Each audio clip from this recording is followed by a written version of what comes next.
तो guys, perfect crown के episode 10 में कहानी पूरी तरह से नया मोड़ लेने वाली है। क्योंकि पिछले एपिसोड के एंड में सरीन ने तायहॉन से साफ कह दिया था कि अब वो उससे तलाक लेना चाहती है। और अब आगे जो होने वाला है उसने पूरी कहानी को और ज्यादा इमोशनल बना दिया। अब आगे वही सीन चलता है जहां हम सरीन के पिता को देखते हैं। वो उससे कहते हैं कि अगर वो सच में तायहॉन को बचाना चाहती है तो उसे उससे तलाक लेना ही होगा। वो समझाते हैं कि इस समय तायहॉन की सबसे बड़ी कमजोरी सिर्फ सरीन है। अगर वो उसकी जिंदगी से दूर हो जाएगी तभी तायहॉन खुलकर वापस लड़ पाएगा। तब सरीन अपने पिता से पूछती है कि अगर वो ये कहती कि वो खुद को बचाना चाहती है तो उनका जवाब क्या होता। इस पर उसके पिता कहते हैं कि तब भी वो उसे तलाक लेने के लिए ही कहते। ये सुनते ही सरीन रोने लगती है। इस वक्त वो पूरी तरह टूट चुकी होती है और खुद को संभाल नहीं पा रही होती। फिर कहानी वापस उसी पल में आ जाती है जहां सरीन तायहॉन के सामने खड़ी होती है और उससे कहती है कि वो उससे तलाक चाहती है। तायहॉन हैरानी से उससे पूछता है कि वो आखिर क्या कह रही है, लेकिन सरीन कहती है कि अब समय आ गया है कि दोनों अलग हो जाएं। वो आगे कहती है कि उसने ये शादी सिर्फ अपने फायदे के लिए की थी, लेकिन अब उसे इस रिश्ते से कुछ भी हासिल नहीं हो रहा। ना उसे कोई सम्मान मिल रहा है और ना ही उसकी कंपनी बच रही है, बल्कि अब वो दोनों चीजें खोती जा रही है। वो कहती है कि अगर ऐसा ही चलता रहा तो उसके पास कहीं जाने का भी कोई रास्ता नहीं बचेगा। तब तायहोन उससे पूछता है कि क्या उसके जाने के बाद कुछ हुआ था, क्या क्वीन ने उससे कुछ कहा था। लेकिन सेरीन तुरंत उसकी बात काट देती है और कहती है कि अगर क्वीन ने उससे कुछ कहा भी होगा तो उससे तायहोन को क्या फर्क पड़ता है। वो फिर वही बात दोहराती है कि उसे किसी से डर नहीं लगता, क्योंकि उसके पास पहले भी कुछ नहीं था और अब भी कुछ नहीं है। ये सुनकर तायहोन अंदर से टूटने लगता है। उसके चेहरे पर साफ दिखाई दे रहा होता है कि सेरीन की बातें उसे बहुत चोट पहुंचा रही हैं। तब वो उससे पूछता है कि आखिर वो चाहती क्या है। इस पर सेरीन कहती है कि क्या वो चाहता है कि वो हमेशा उससे बंधी रहे, जबकि उसने खुद कहा था कि वो कभी उसे अपने साथ जबरदस्ती नहीं बांधेगा। इसके बाद हम तायहोन को एक खाली जगह पर अकेले बैठे देखते हैं। वहां कोई भी नहीं होता। वह चुपचाप बैठा रो रहा होता है। कुछ देर बाद वह शांत हो जाता है और अपने बड़े भाई के बारे में सोचने लगता है। तभी हमें एक पुराना सीन दिखाया जाता है जहां तायहोन अपने भाई से कह रहा होता है कि इस वक्त लोगों को उसकी जरूरत है, इसलिए उसे उनके साथ होना चाहिए। लेकिन उसका भाई कहता है कि उसे नहीं लगता कि कभी किसी को उसकी जरूरत पड़ी है। फिर उसका भाई तायहोन से कहता है कि वह चाहता है कि तायहोन को कभी ऐसी स्थिति का सामना न करना पड़े। लेकिन उस समय तायहोन आत्मविश्वास से कहता है कि ऐसी हालत कभी आएगी ही नहीं। अब कहानी वापस प्रेजेंट में लौटती है, जहां तायहोन धीरे से कहता है कि अब उसे समझ आ रहा है कि उसके भाई उस समय क्या कहना चाहते थे। अगले दिन हम सेरिन को देखते हैं, जो तायहोन के पास आती है और कहती है कि वह काउंसिल हॉल में उसके साथ जाना चाहती है, क्योंकि वह खुद सबके सामने कुछ कहना चाहती है। तायहोन उसकी बात मान लेता है। वहीं दूसरी तरफ हम हानबी और युनजे को देखते पूछ रही होती है कि आखिर ये सब क्या चल रहा है, सेरिन क्या करने वाली है। लेकिन युनजे कुछ भी नहीं बताता, क्योंकि सेरीन ने उसे पहले ही मना कर दिया होता है। इसके बाद सभी लोग काउंसिल हॉल पहुंच जाते हैं, जहां सारे रॉयल रिलेटिव्स और सेक्रेटरी मौजूद होते हैं। जैसे ही मीटिंग शुरू होने वाली होती है, तभी सेरीन सबको रोक देती है। फिर वो सबके सामने कहती है कि वो और तायहोन तलाक लेने वाले हैं। ये सुनते ही पूरा हॉल चौंक जाता है। सभी लोग हैरानी से उसे देखने लगते हैं और पूछते हैं कि वो आखिर क्या कह रही है। तब सरीन कहती है कि रॉयल स्टेटस पाने के लिए उसने सब कुछ दांव पर लगा दिया था। वो ये भी मान लेती है कि हॉल में लगी आग की मुख्य संदिग्ध वही थी और जिस दिन उसे जहर दिया गया था उस दिन भी वो खुद ही गिर पड़ी थी। फिर वो कहती है कि अब किसी और पर आरोप लगाना बंद किया जाए। इसके बाद सरीन कहती है कि जब तक वो रॉयल फैमिली का हिस्सा है तब तक लोग उसके खिलाफ जांच नहीं कर सकते। लेकिन अगर वो तलाक ले लेती है तो वे उसके खिलाफ इन्वेस्टिगेशन कर सकते हैं। फिर वो सभी से उनके तलाक को अप्रूव करने की मांग करती है। सरीन ये भी कहती है कि वो साबित कर सकती है कि इस सब में ग्रैंड प्रिंस ताइहोन का कोई हाथ नहीं है और इसलिए ताइहोन को उसके पद से हटाने की कोई जरूरत नहीं है। ये सब सुनकर वहां मौजूद लोगों के चेहरे देखने लायक होते हैं। अब सीन बदलता है और हम सांगमॉन को कंपनी में एंटर करते हुए देखते हैं। वहीं हाना उसे हिम्मत दे रही होती है कि वो बहुत अच्छी स्पीच देगा। लेकिन जैसे ही वो वहां पहुंचता है, साफ दिख रहा होता है कि वो काफी नर्वस है। उधर रिपोर्टर्स लगातार उससे उसकी बहन और ताइहोन के रिश्ते को लेकर सवाल पूछ रहे होते हैं। तभी एक महिला रिपोर्टर कहती है कि सेरीन ने शादी वाले दिन खुद ही बेहोश होने का नाटक किया था। ये सुनते ही संगवॉन गुस्से में अपना कोट उतार देता है और कहता है कि जिस लड़की के पास सब कुछ हो वो खुद जहर क्यों खाएगी। इसी बीच हम सेरीन को देखते हैं जो किसी को मैसेज भेजती है और कहती है कि उन्होंने शुरू कर दिया है। वो मैसेज युनजे को भेज रही होती है। इसके बाद युनजे सेरीन की तरफ इशारा करता है और सेरीन कॉन्ट्रैक्ट मैरिज में खर्च हुए पैसों की बात करने लगती है। वो कहती है कि जितने पैसे खर्च हुए थे उससे कहीं ज्यादा फायदा लोगों को मिला था। दूसरी तरफ संगॉन मीडिया से कहता रहा होता है कि पैलेस में आखिर क्या क्या होता है ये सब लोग जानते हैं। वो बताता है कि जब ताइहोन और सेरिन के रिश्ते की अफवाहें शुरू हुई थी तब उसने पहले ही अपनी बहन को समझाया था कि उसे सिर्फ अपने काम पर ध्यान देना चाहिए। लेकिन वो क्या कर सकता था क्योंकि दोनों एक दूसरे से बहुत ज्यादा प्यार करने लगे थे।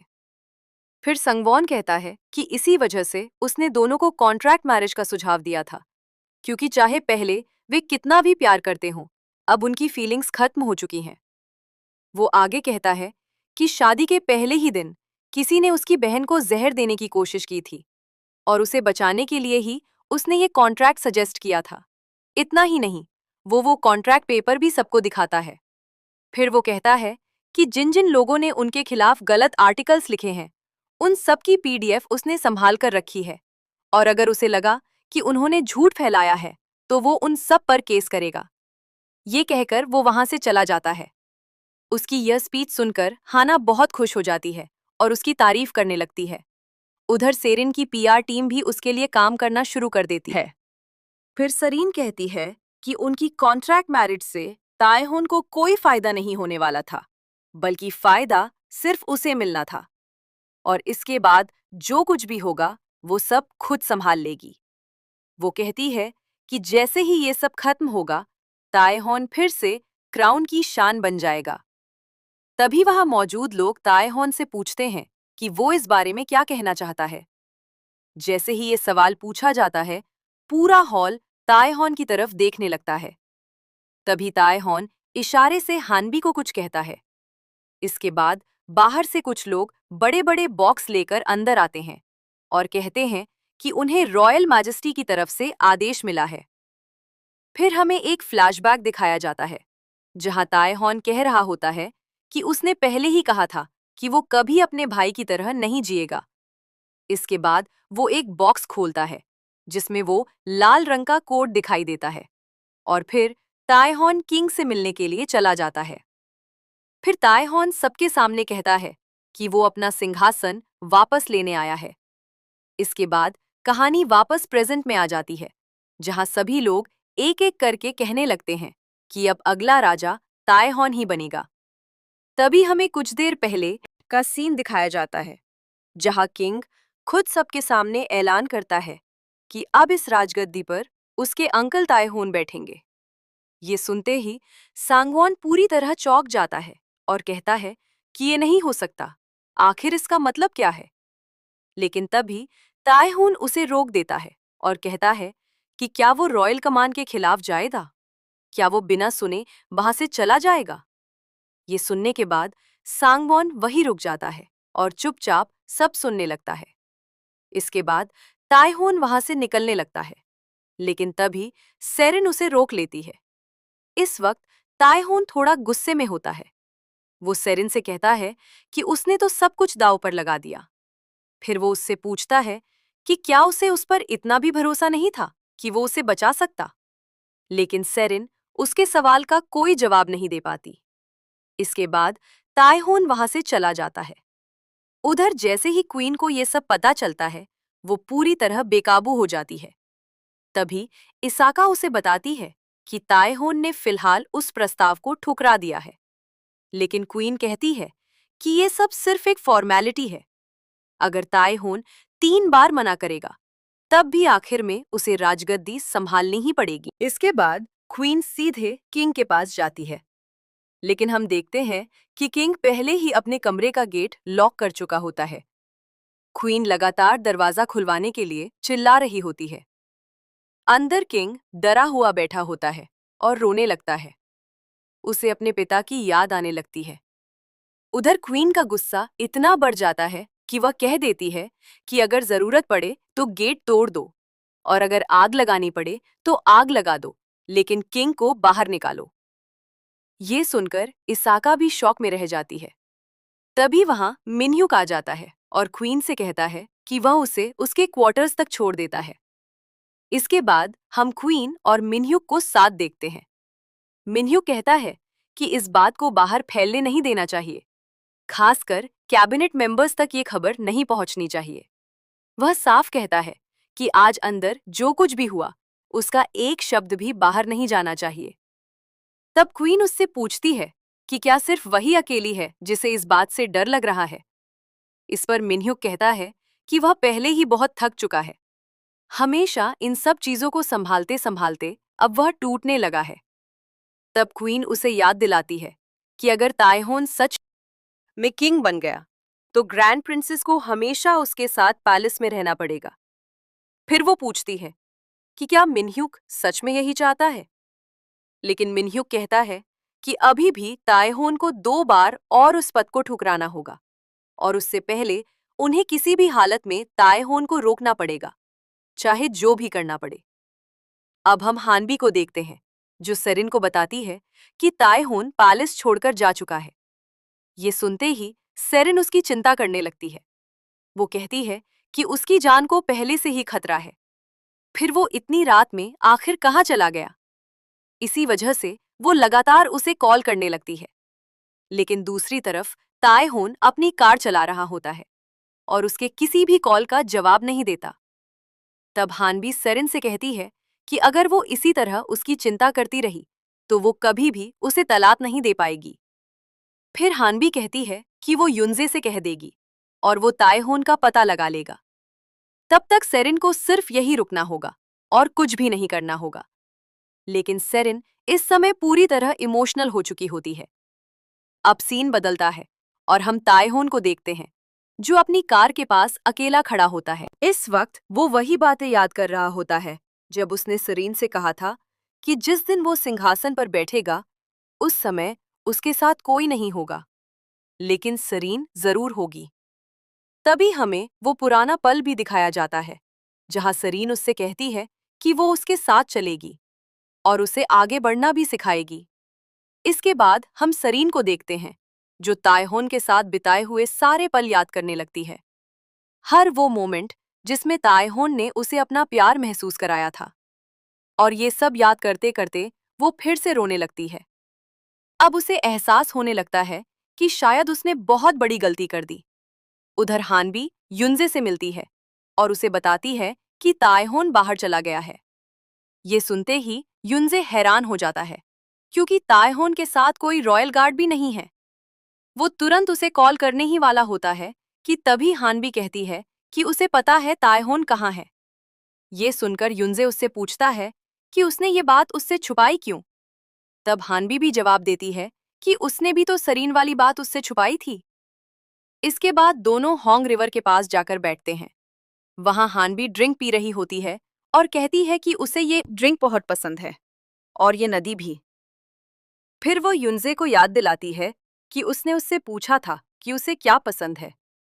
तब हानबी मुस्कुराकर उससे पूछती है कि आखिर उसे क्या अच्छा लग रहा है, ये बोतल, ये नदी, या फिर वो खुद। ये सुनते ही युनजे उसकी तरफ देखने लगता है, लेकिन वो कोई जवाब नहीं देता और बस हंसने लगता है। फिर वो ड्रिंक पीते हुए कहता है कि उसे तो सब कुछ अच्छा लग रहा है। उधर सरीन लगातार तायहोन को मैसेज भेज रही होती है। वो पूछ रही होती है कि क्या उसने खाना खाया और क्या वो ठीक है, लेकिन तायहोन उसकी किसी बात का जवाब नहीं देता। तभी पीछे से लेडी युनही आती है और सरीन से कहती हैं कि एक बार तायहोन भी इसी जगह खड़ा था। वो बताती हैं कि उस दिन उन्होंने तायहोन को बहुत खुश देखा था। फिर वो सरीन से कहती हैं कि वो और तायहोन दोनों एक दूसरे को बचाना चाहते हैं। इसके बाद लेडी युनही कहती हैं कि पैलेस के गेट बंद होने वाले हैं, इसलिए उसे जल्दी जाना चाहिए। इतना कहकर वो सरीन को गले लगाती हैं और वहां से चली जाती हैं। अगले ही सीन में सरीन आखिरकार तायहोन के पास पहुंच जाती है। तायहोन उसे देखकर कहता है कि उसे लगा था उसकी तबीयत खराब है, लेकिन सरीन धीरे से कहती है कि वह सिर्फ उसके साथ रहना चाहती थी। इसके बाद सरीन अचानक तायहोन को गले लगा लेती है और रोते हुए कहती है कि वह उसे पसंद करती है। वह कहती है कि उसने जो कुछ भी किया सिर्फ उसे बचाने के लिए किया था। इतना कहने के बाद सरीन तायहोन को किस कर देती है, लेकिन पहले तायहोनी तरफ से कोई रिएक्शन नहीं आता। तब सरीन हल्के से पूछती है कि क्या उसे यह पसंद नहीं आया, लेकिन अगले ही पल तायहोन भी उसे किस करता है और फिर दोनों के चेहरे पर लंबे समय बाद सच्ची खुशी दिखाई देने लगती है। धीरे धीरे पूरी रात बीत जाती है। अगली सुबह हम सरीन को देखते हैं, जो अचानक डरकर उठ जाती है क्योंकि उसने एक बहुत बुरा सपना देखा होता है। तभी तायहोन उससे कहता है कि उसे यही रहना होगा क्योंकि वह वापस पैलेस जा रहा है। वह बताता है कि जल्द ही दूसरा रॉयल एडिक्ट आने वाला है, यानी दूसरी बार उसे किंग बनाने का आदेश दिया जाएगा। फिर तायहोन कहता है कि वह इस बार भी उस आदेश को ठुकरा देगा, लेकिन सरीन को उसकी बात समझ नहीं आती। तब तायहोन उसे समझाता है कि रॉयल फैमिली में एक परंपरा होती है जहां किसी भी रॉयल आदेश को 3 बार तक मना किया जा सकता है, लेकिन उसके बाद वो आदेश मानना ही पड़ता है। यानी अगर तीसरी बार भी आदेश आया तो उसे किंग बनना ही होगा। ये सुनकर सेरेन पूछती है कि क्या वो ऐसा सिर्फ हिज मैजेस्टी यानी किंग को बचाने के लिए कर रहा है, लेकिन तायहोन कहता है कि वो किंग को नहीं बल्कि अपने नेफ्यू को बचाना चाहता है। इसके बाद हमें फिर से पुराना सीन दिखाया जाता है जहां क्वीन और किंग के बीच लड़ाई हो रही होती है और उनका बेटा डरा हुआ रो रहा होता है। फिर हमें दिखता है कि छोटा तायहोन अपने कमरे में होता है। तभी लेडी युनही उसके लिए एक बॉक्स लेकर आती हैं। उस बॉक्स में वही लाल रंग का रॉयल कोट होता है। तब तायहोन कहता है कि ये चीज उसे बहुत देर से दी गई है। उसी समय युनजे भागते हुए वहां आता है और कहता है कि कुछ बहुत गलत हो गया है। फिर तायहोन दौड़कर उस जगह पहुंचता है जहां उसके भाई के चेंबर में आग लगी होती है और वहीं वो अपने भाई को देखता है जो अब इस दुनिया में नहीं रहा होता। अब कहानी वापस प्रेजेंट में लौटती है।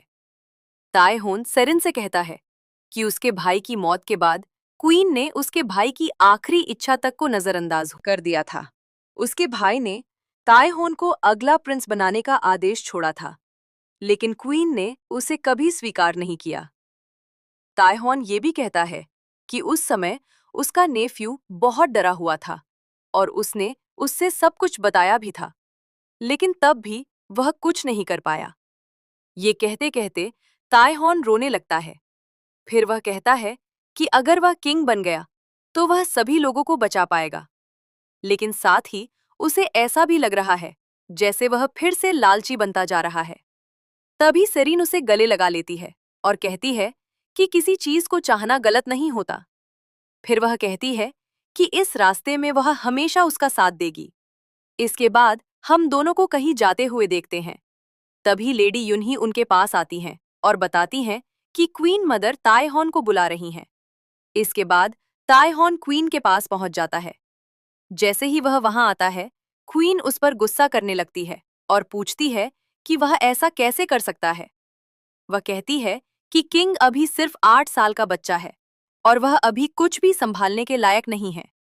फिर वह ताएहॉन पर आरोप लगाती है कि उसने किंग का फायदा उठाया है, लेकिन ताएहॉन उसे बीच में रोक देता है और कहता है कि इसी वजह से वह किंग बनना चाहता है, क्योंकि उसका नेफ्यू अभी कुछ भी संभाल नहीं सकता और क्वीन उसे सिर्फ एक कठपुतली की तरह इस्तेमाल कर रही है। ये सुनते ही क्वीन भी गुस्से में खड़ी हो जाती है और कहती है कि असल में ताएहोन ने ही किंग को कठपुतली बनाया है। लेकिन ताएहोन बिना डरे ये बात मान लेता है। वह कहता है कि हाँ, उसने ऐसा किया। फिर वह कहता है कि अब से वह खुद अपने नेफ्यू के आगे खड़ा रहेगा और उसे हर चीज से बचाएगा। तभी क्वीन जोर से उसका नाम पुकारती है, लेकिन ताएहोन शांत आवाज में कहता है कि अच्छा हुआ उसका भाई खुद ही अपने पद से हट गया था। फिर वह कहता है कि अब वह क्वीन से उसके पापों का हिसाब नहीं मांगेगा।